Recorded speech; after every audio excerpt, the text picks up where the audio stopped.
same strategy. Exactly. Yeah, so, I mean, really, the favorite here is SGB. I think it, really should be. They're going to go for the 3-2 three-way tie. Either way, every single team who is in contention at this point is playing either tomorrow or the next day, sometimes both, because top 4 gets to at least play for that sort of play-in best of 5 situation. Of course, we are into the draft. Kalista blue sideband worth noting, not a big Gala champion. First pick Sylas, very big deal, and BeanJ in a battle to get second seed out of the group to force a tiebreaker for that, locks in Lee Sin. Ooh, so already going for something early game. I think we're expecting a very up-tempo game. For what it's worth, I think RNG is huge favorites in this game. Oh, yeah. The analyst does as well. And they have been on an absolute tear ever since losing their debut game at Worlds, where they lost to DRX. But also the way teams have been trying to play against RNG, to me, has been like very helter-skelter. They're just taking these unimaginably large early game risks because it just feels like that's the only way they have a chance. I think teams have actually been trying a little too hard to beat them early game and giving themselves no chances. So I hope Saigon Buffalo at least has a standard game plan going in. But I gotta say, that's a pretty ego draft so far from RNG. That is Fiora without even seeing Aatrox, how it's even banned in the first place. So yeah, ego draft for sure. I will say this is Wei's comfort. This now makes it tied for his most played champion since MSI, so summer throughout Worlds. I would play it. Froggy hovering the Zac he played earlier on in Play-Ins. Does know he's against Sylas. I don't know how good stealing a Zac over Sylas is. Do it. That's going to be locked in. So the second Zac mid game with Lee Sin jungle and Aphelios into the bot lane for Shogun. Dude, I love seeing Zac mid. Yeah. Also, as a preview for the rest of the tournament, Caps has like 30 games of Zac mid. Nice. As well on his solo queue account. So it's not going to be, I don't think this is the last we're going to see of Zac mid. I do think it's an acquired taste. You basically lose lane. Yeah. A lot, but your gank setup is really good, and then your team fighting is just really dynamic, as any Zac is. Like, you just have to bridge the early game, and his mid-late is super bonkers strong. Yeah. It's also had one of the highest mid-lane win rates for, like, close to 3 years. Mm-hmm. It's just so, let's say, difficult to persuade a mid laner to put a bunch of games on a Zac mid. But now that it's been on the world stage, maybe this is the outbreak. If you beat Xiaohu, everyone's like, all right, we're loading it up. Yeah. Because do you remember post-Worlds 2017, I think, when MF Ashe came out from Rocks Tigers? And it's just like, every solo game was MF support for like 6 months straight. And it finally fell off, but like every game is like, this is a counter to Zyra? No, every game MF support. And it's like a 30% win rate because it was a counter pick only. So Zac mid comes through if it wins here. All right, let's catch up a little bit on the draft. Yeah. Lots of bot lane bans coming out from Saigon Buffalo. Xayah Kai'Sa really trying to attack Gala's champion pool, but they've also left up Tristana. Tristana's not good into Aphelios, but is likely the third best champion for Gala, so he could just do it anyway. Yep. Hovering around a bunch of different AD carries, but I think it does make sense for Trist here. Ashe's better matchup. Yeah, a little bit more afraid against Leona. No natural escapes to burn cleanse get away, and between those cooldowns it gets tough because, I mean, Zac can follow up, Aphelios can counter up, Tristana is the lock. I also like Trist for comp reasons. Good into Zac. If he's eating over the wall, if he's in fog, you can't ult in time, but like, you can still get the ult at some point and knock him out of his own ultimate, and he's just like bouncing around out of range, whatever. Ming on Rel makes a lot of sense. Nautilus is not the big one that he plays, but engage tank definitely a likely option for him. And we're waiting for the very end to see what the counter to Fiora is. Now, Zac, I want to point out, is actually a good top laner as well. Shen's support coming through as extra defense. So the top is solid, actually has decent damage overall. Also very good at following in a Vi-Die. So if Wei's like, we're winning top lane over here, Ming just kind of shows up, they get a 3-1 out of nowhere. Lillia is the Fiora answer. Lillia is so good in a lot of these melee matchups. Now, Fiora does have some innate dashes. Like, you know, if you're like walking at people, it really sucks against Lillia, but Fiora does have some agency here. But Lillia, I'm a huge fan of. They've got a lot of match damage as comp. I mean, Lillia and Zac both run Demonic probably in this game. Pretty good CC, pretty good AoE. If Saigon Buffalo get ahead, this comp is very good. Yeah, I love the creativity. I also love the conversation that happened on Twitter after last game where everyone's like, man, jungle is so weak. Like, let's Elyoya deserve better than that. I mean, Saigon Buffalo just decided to play 3 junglers. It's just two of them have now decided to go in the solo lane. So maybe that confirms jungle is weak, that you're just playing jungle champions in lanes so you can get farm. But I love it. Double melee with Lee Sin. Let's have some skirmishes happen. This is going to be a very scrappy game. It's a different type of lane in that league.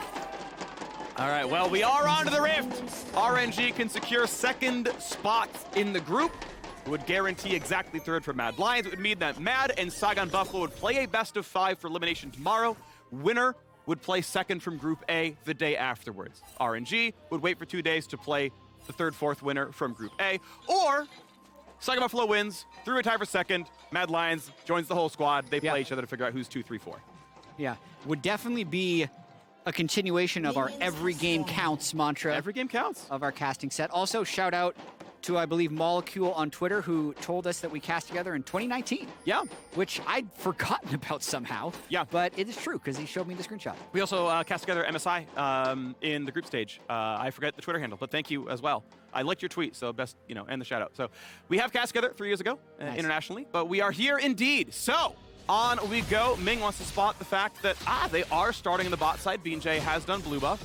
There's no gameplay here whatsoever, but it's guaranteed information. You obviously can't, sweep the walk forward, so RNG guaranteed know where Lee Sin is starting, and they know, okay, likely 3 camp top side, at least a possible 3 camp top side, and Breathe has to play around with that information. Has run Ghost, by the way. I think it actually makes a lot of sense against Lillia, where move speed differential is such an important part of the matchup. Froggy takes pretty heavy trades, and we'll see how much he can trade his health bar for Xiaohu's mana.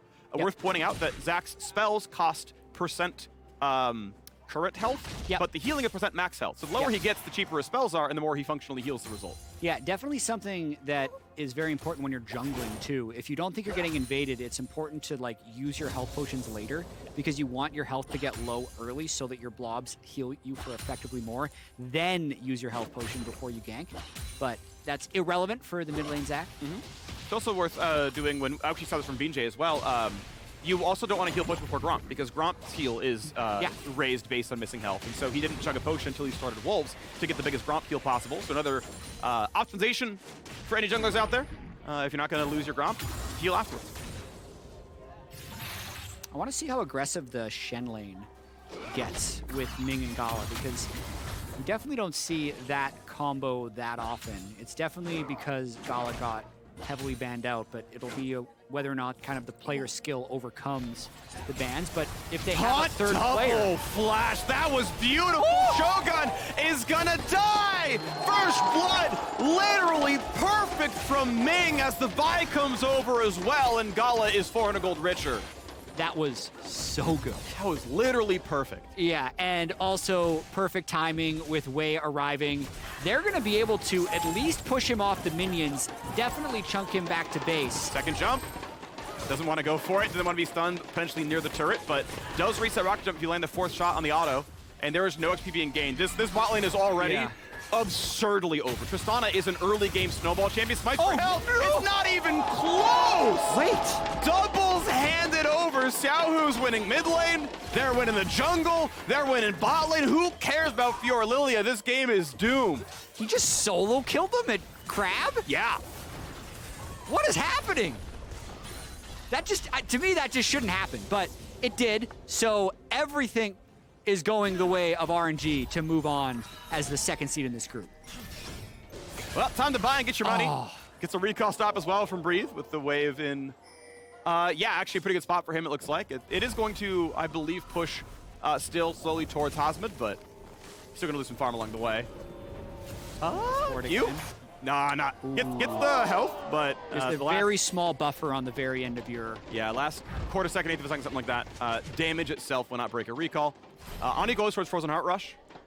Yeah, so BeanJ comes through at very low health. His mind is telling him no. He's like, Zach, come on, bud. So Zach at no point actually had, really leaves the wave. It wouldn't have changed much. BeanJ does go too aggressively, but if Froggy dropped 2 CS, he can at least safeguard out.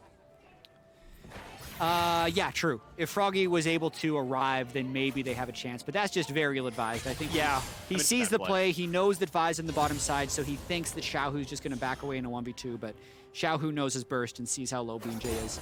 It's also probably, BeanJ might not have realized how low his health was Like, you're so used to just winning a 2v1 and having the mid laner run away. Yeah, sure. I can understand why he'd go for it, but just very ill-advised. Shadowing mid side right now, wants to find the engagement. Xiaohu will get a double knock. He actually burns his own flash because he was afraid of what the engage could be. Was right to do so because the 3v2 goes in though, but everyone's here. Taunt might mean nothing. They're gonna get him back. Taki sadly grabs double buffs, but Wei goes back in. Thankfully for him, there's no cooldowns back up, but there's no way you win these fights anymore.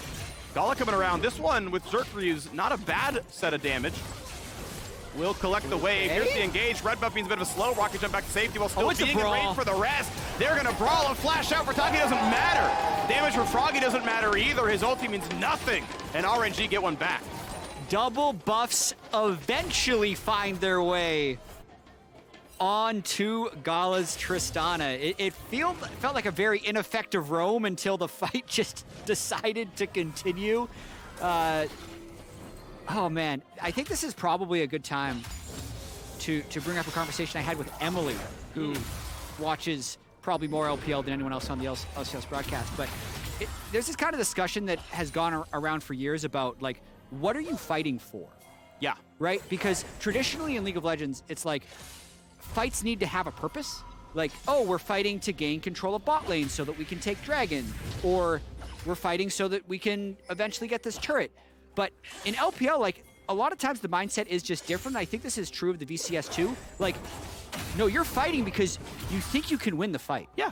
Like, the fight is a purpose in itself, and that tweak is like a slightly different way of looking at League of Legends. And if you do it for long enough, you just get so used to fighting, you do see angles that other regions do not. And not that this is an example of pristine League of Legends, like those were really ugly fights, but the mindset that gets you there is just, yeah, you take the fight because you think you can win the fight. It doesn't need to give you bot prio or top prio or rift prio. Right, I mean, that just feels like, hey, why do you gank? Because 400 gold is good, right? Like, because killing a champion is, you don't farm and I do. So like, yeah of course, right? And you know, we see this all the time. So yeah, the jungler's shadowing mid, like, making sure the wave goes in, because if they gank me, I'm dead. But if my jungler's here, we win the 2-on-2. And like, just extend that to the entire game where it's like, I kill cannons because I like 90 gold. I kill champions because I like 400 gold. Yeah, exactly. I like it. I mean, it's fun. Yeah, like, why'd you do that? Because I thought I could kill him. Yeah, because it doesn't killing have a champion to be is good. Like, yeah, that can be its own goal. I like it. Well, we get a fun one here. 1,500 gold lead, though, as we crest 8 minutes into the game. Early Ocean Drake as well. I know, casting with Dagda a couple days ago, he's like, yeah, in the LPL, we always feel like a dragon free 10 minutes. Like, we're getting 23-minute souls constantly. Like, yeah, RNG with control. Find a time to grab the first Drake of the game, moving towards the second. Yeah, and Xiaohu continues the action in the mid lane. I think it's expected that BeanJ plays a lot around mid lane just because Zach is there, but really, Xiaohu's kept the wave in a really safe spot to make it difficult for a Zach Lee Sin to come and gank, and then when they show in mid lane like that, it just enables Wei to be able to take this Rift Herald thanks to the move of Ming's Shen. Well, bot wave is on the tower, and it looks like Gala going to be dropping a bit of farm as he's back from his recall. Has Noon Quiver, the power spike every AD carry loves. Zerkreeve's Noon Quiver, definitely solid for early on to the game. But an attempted play, one auto short to get in the fourth pop, but regardless, looks like didn't want to take a heavy trade from Shogun, and he just takes a health lead. Ulti will easily come back up in time for the next dragon play, even a cleanse would at this point. So no danger there, just going to get his farm into the tower. Not a danger in the world here for the now 76 CS AD carry. 1.7k. I believe Gala is off to the races. Oh yeah. He will definitely get Mythic. Well, he won't definitely get Mythic first because he has Berserker's Greaves and it looks like Shogun has skipped boots. So he's at least going to keep combat power relatively close. But it's going to make him a lot more mobile. Breathe catches the wave in time. We are seeing the move towards Frozen Heart still, of course, for Hasmed. Does have quite a few auto attackers. Even Sylas, honestly, cares about his attack speed. Getting his passive off, definitely a little bit relevant. But Hasmed trying to get into the spot where, like, okay, once I'm no longer in danger from the Fiora all-ins, then I can start making the kiting really annoying. We can get towards Demonic and feel pretty good about it. So just kind of waiting for that scaling to happen, but they're just trading farm in the meantime as the game goes a bit poorly for Saigon Buffalo around them. Yeah, on their own little island, and things are on fire on one side. Yeah, just holding Rift Herald a little bit longer for Wei, trying to find the right window for taking it down. Be curious to see how they use it. I think generally speaking, when you're Vi, because your gank is so lethal, you're hoping to be able to get a kill before you drop Rift Trail, because then that'll likely give you 4 or 5 plates rather than just dropping it mid lane for 2 plates. Here's that mid lane gank though. Looking to find the, yeah, they're gonna get sleep as well. So here comes Shen, they buy some more time. Is gonna be good enough? There's a question, kicking him back. They get the kill, and it's a delivery. Ming gets a very good taunt, holds his flash as well. He's always gonna be safe. Way coming around, so nicely done to get the Shen ulti out. I thought we were gonna see a top dive with Ming riding in on Wei, killing the Lillia, and then cracking an entire tower for Fiora, but that's all preempted. Ming now on a 3-minute cooldown. Great gank on mid. Yeah, the Lillia's just not there, and that's like the type of gank you dream about when you're Lillia. Like, yeah, what if I just run down mid and just like randomly throw an E out? That helps you get a kill. Get a sleep out of it too. But it was perfect, and it I think bought them enough time to get the damage down onto Xiaohu and get the kill. Keeps him in this game. Oh, little danger. Does have his own passive, but if there's enough follow through, yeah, he's like, if I get Bloblets there, TP not even available at the point in time. Gala will take an ulti. Gonna be fine. Still has cleanse. For the slow. Yep. Can still detonate if he wants to, but just gonna save the mana. Okay, Froggy. Spirit damage. Froggy coming in. Does not have his own ulti. A flashback. The Vial. Huge damage. Is it enough to kill BeanJ? Needs to get out. 300 HP left on him. Will stay alive. They need to block the abscond abduct. He might burn. Oh, he barely survives it. Plate still crash. 3 in the mid. I mean, technically defended.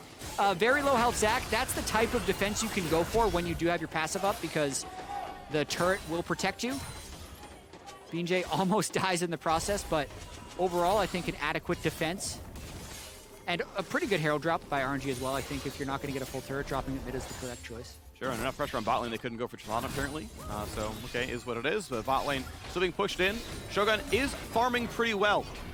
Top 3 at Worlds so far in CS per minute on average across all games. So has been very good at farm, has been very good at trying to be the late game carry, and of course, still in the running fighting for second out of the group.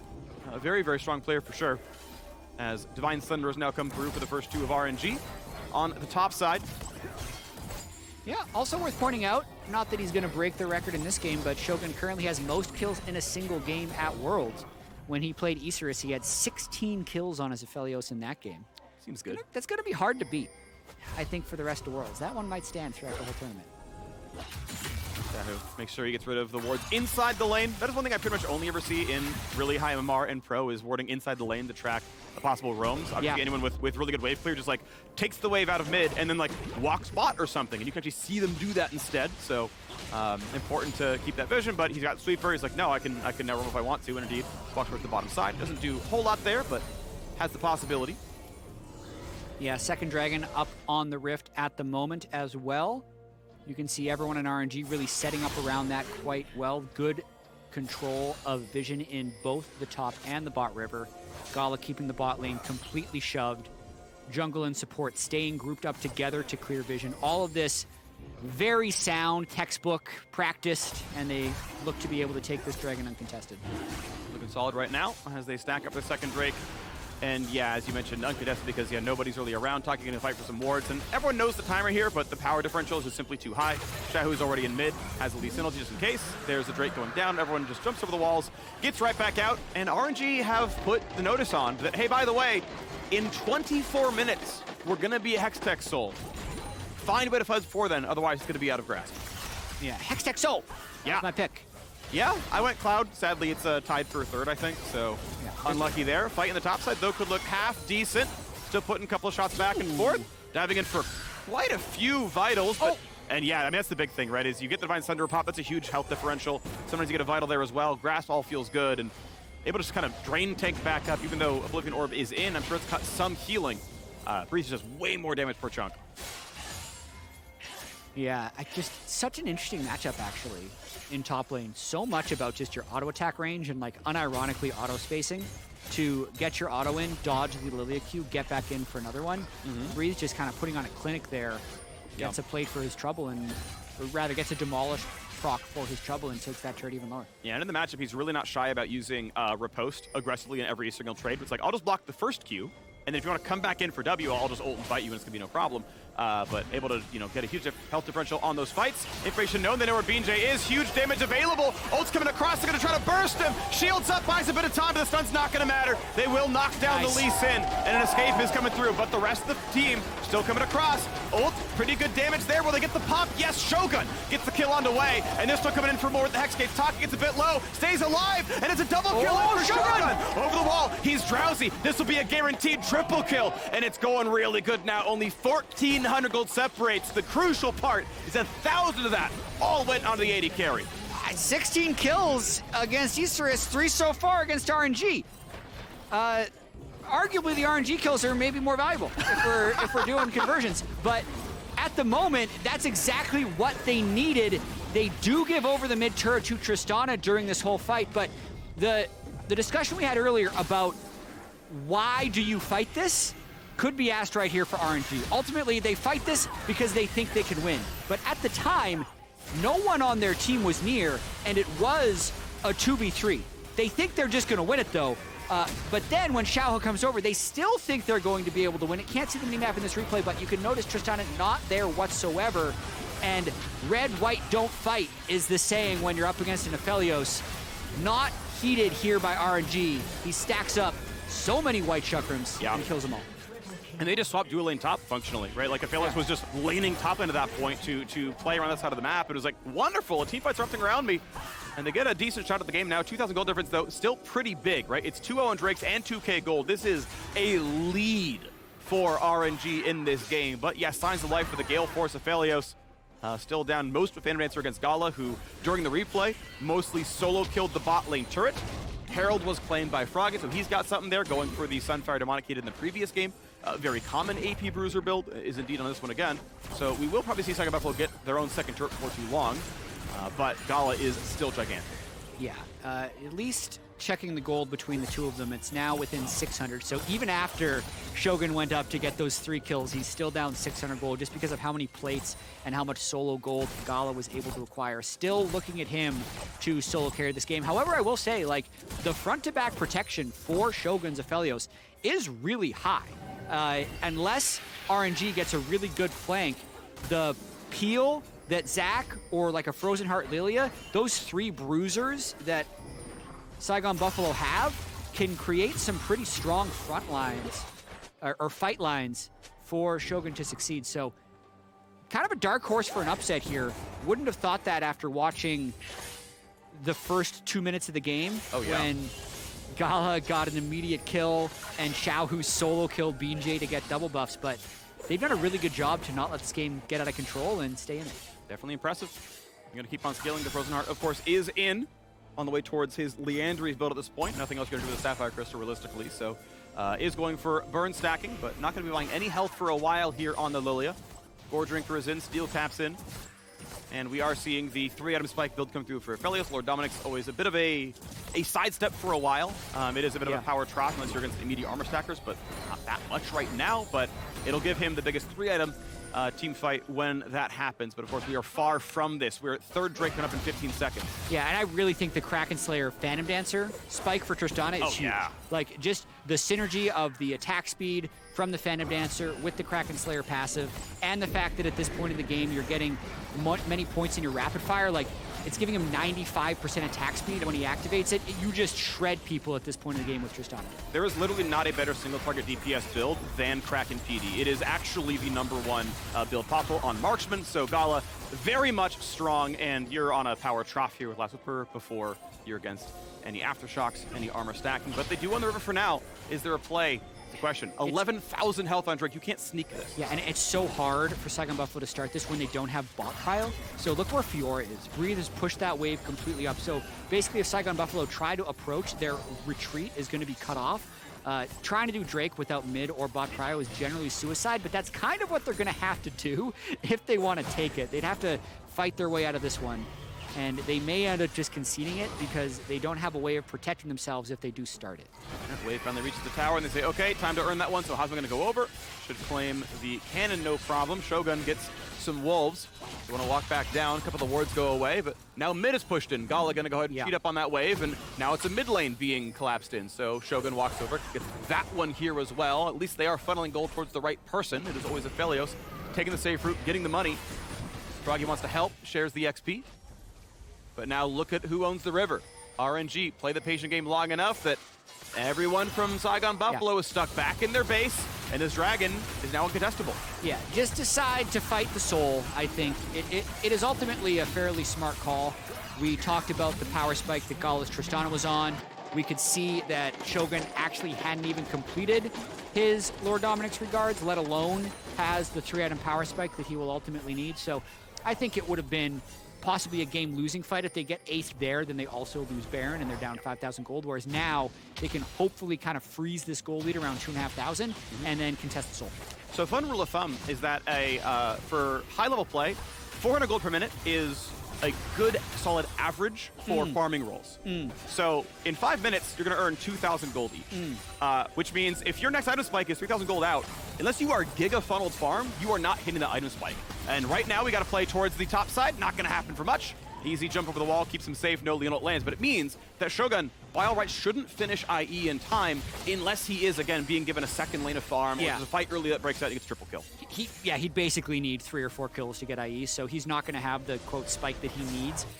The hope, I think, would be that they can at least get Mythic completed for Hasmed and get everyone on 2 items. That would be their best chance. And then I don't think Gala is going to get to 3 items by then anyway. Also want to give a quick update on just the state of this group for those of you that might have been joining us at the start of this game. So DRX has won the group. 5-0. Yeah, if RNG wins this game, then there are no tiebreakers. RNG's second in the group. Mad Lions is third in the group. Saigon Buffalo's fourth in the group. That's very simple. When Saigon Buffalo wins, if it happens, it does create a 3-way tiebreaker, and that's when the win time would actually matter. So if Saigon could win faster than 32-36, they'd actually have the top seed in the 3-way tiebreaker, with RNG having to play Mad in the 3-4 game first. But if they're below like 35 minutes, about 34 minutes, 49 seconds, they would have a much lower seed in that tiebreaker. So not super likely that they come back. They're definitely not thinking about, guys, make sure we win fast. But just for the fans at home, if they want to track, assuming Saigon could pull off some type of miracle fight at this next Hextech Drake. They start coming back, we'll start talking about who's going to get side selection and whatnot, because, yeah, you drop from being, like, the number 2 team to number 3 to number 4. It's where you are in the bracket, who gets side selection, and all that can be spelled out if they start getting to winning position. I like your rundown on the same, though. Yeah, close enough. Yeah. As we knock down this, 2,500. As you mentioned, remains relatively flat. The difference here. Last Whisper is in for Gala, taking a slightly cheaper stab at a 3rd item. Cheaper than Infinity Edge by 400 gold. This will definitely help him kill Lillia. I think it's pretty common, I'm seeing, actually, the armor pen item built before IE, but time to fight! All right, ulti comes in, Gale's Force towards the tower, stun's going to land, flash the safety, kick back, and just deletes one. Taki has to burn a stopwatch because he was in danger. Q lands on the Gala, but without kick, you can't get much more. Now, kill was given to Shogun, so 300 gold comes in, making that play that little bit easier as they trade aggressively up on the top side. Froggy, though, as long as he can get to his blobs, maybe he can't. The ulti comes in, and he's got enough to pick up that he'll stay alive, but the health bar is low. He wants to ditch out. Yeah, burns his ultimate as well. It'll likely mean the turret goes over for Xiaohu, and that gold lead will increase. They're just going to keep going, even though they lost the last one. Good Hasmed come into range, but this means blue buffs to be handed over. More gold stolen away. The gold may in fact grow. Froggy actually onto a Thornmail 2nd item, so not going for AP stacking, not going demonic, but actually wants to be a bigger front line, cutting the healing. If he lands this down, it's 40% Grievous onto Sylas, onto these double Divine Sunders here as well. Yeah. Also, you can see the stopwatch for Shogun. I don't hate it. He was never going to make IE anyway, so he's just hoping to have some clutch miracle moment to win this Hextech Drake fight. I think in their minds, if they lose this soul, the game is probably over. So 1 minute now is about as late as anyone would want to recall. You can see RNG moving back out onto the map. 3 items completed by Tristana, so Gala will be the powerful point that they play around. And they're going to try and get as many lanes pushing as possible so they can get great setup onto the Drake. And crucially, with Flash down, I think Shogun feels completely unsafe against VODS, and it's like, I actually need this or I'm always dead to the combo. Shen flies over the top, Fiora says hello. Xiaohu ults me with my own supports R button. Yeah, okay. Probably need a stopwatch for those. I think rightly so. 30 seconds till Drake. If you're trying to like YOLO rush Baron, this is exactly your timer. You get just enough time to finish this off and somehow hope they don't check for you, but Mid are going to be pushed in first by Saigon Buffalo. They're not going to greed for mid turret. The gold couldn't even be spent if they got it. And ultimately Gala just safe with his double buffs. It is just fine there, but Breathe knocks down bot yeah, too. It is just so impossible right now for Saigon Buffalo to win either side lane matchup. It's a slow, but he's able to jump back, so not bad there. It's going to be a small timer until Xiaohu can get another ulti picked up. I think it might have been timing out, needed to burn it no matter what, but can't get a new one yet. Yeah, I think Saigon Buffalo's best chance here is just try and brute force their way through mid, get that wave, move into river, and then just YOLO flip the Drake. It's so bad already with where Breathe is, killing the inhibitor turret, but I think Saigon just needs to start it. Go. Literally sacrifice the inhibitor, just try and take this dragon and hope they don't get it. They are in a tough spot. The goal is just go. Is your smite better than Waze? Because the fight has got to start. Red, blue, guns for Shogun, solid AoE. Red, There's white, red, white. There's red, white.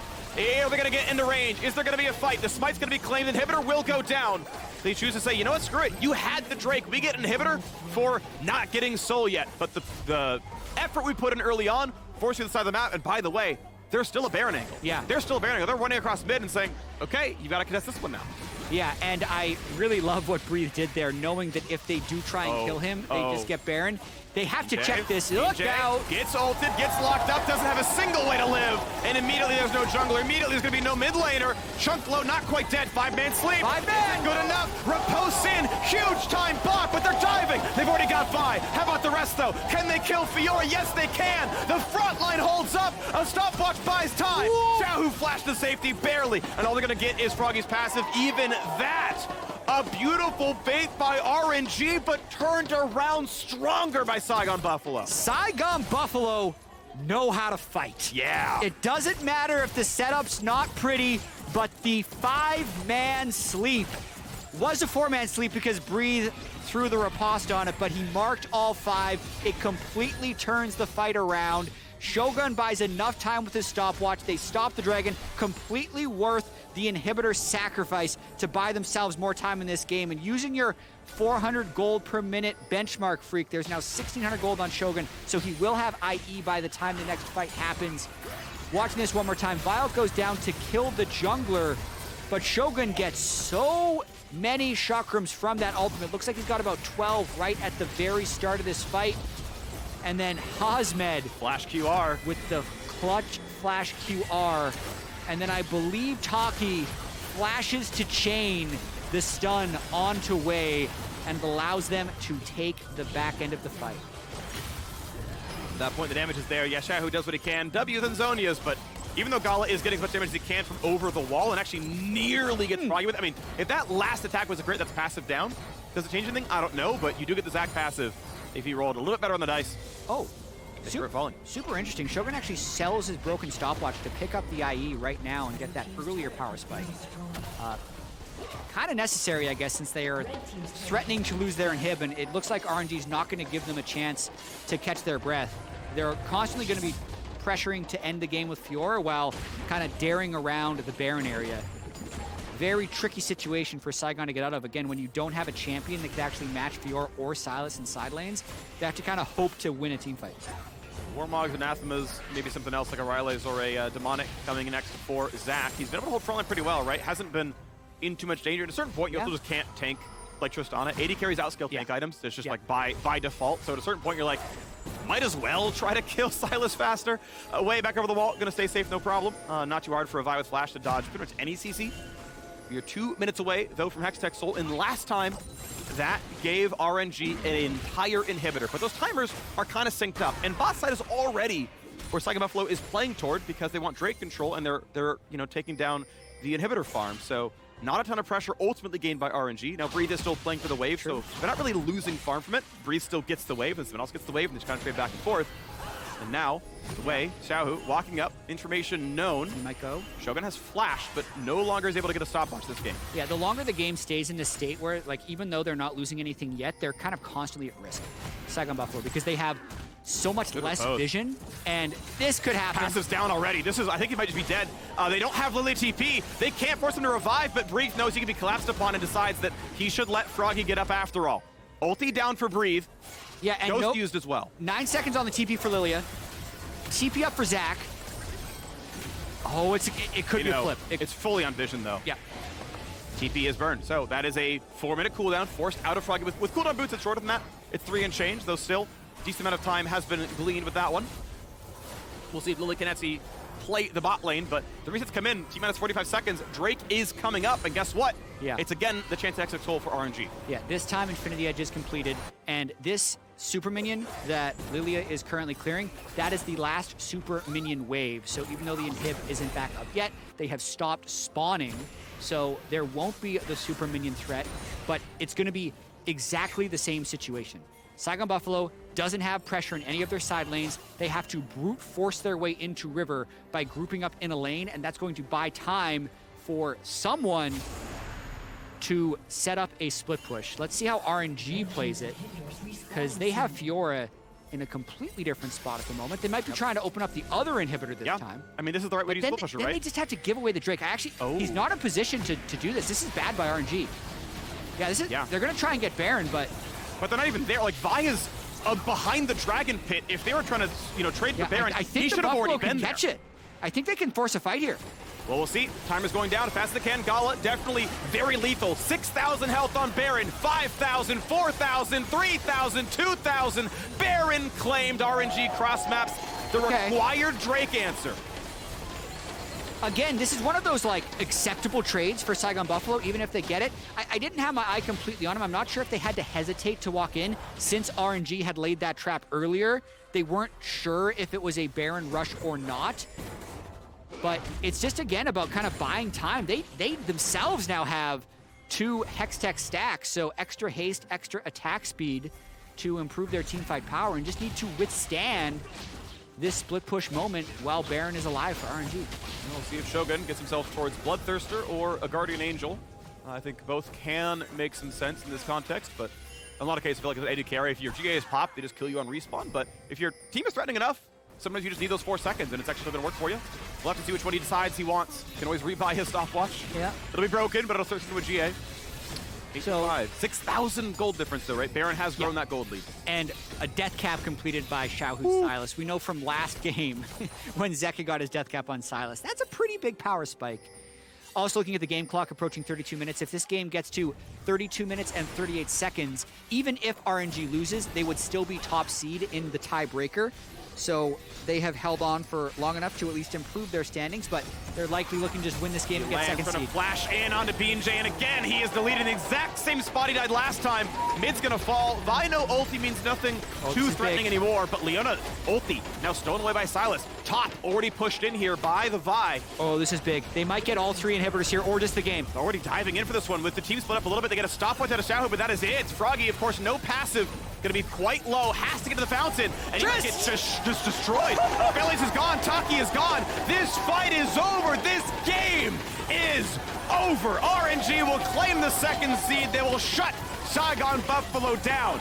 And it means we know how Group B ends. RNG is the final boss of Group B. They are the second seed. Mad Lions will face Saigon Buffalo tomorrow for the tournament live. Definitely took a little bit of finishing as RNG had a massive early lead, still wins this one in 33 minutes, means they are the second seed from Group B. They will eventually play the number 3 seed or the winner of the 3-4 match from Group A in order to advance to the main stage of groups. But overall, I think this was a pretty solid game by RNG. Gala farmed up a storm. It actually hit 6 items by the time that final fight was over.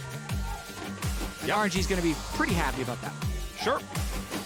Second spot, they still do have to play a best of 5, as you mentioned. It's going to be a cross against Group A. Yep. There are more games today. Group B has no tiebreakers. It went clean 5-0 to 0-5, but Group A, we've got that 3-way tie. Fnatic aced the group. Congratulations.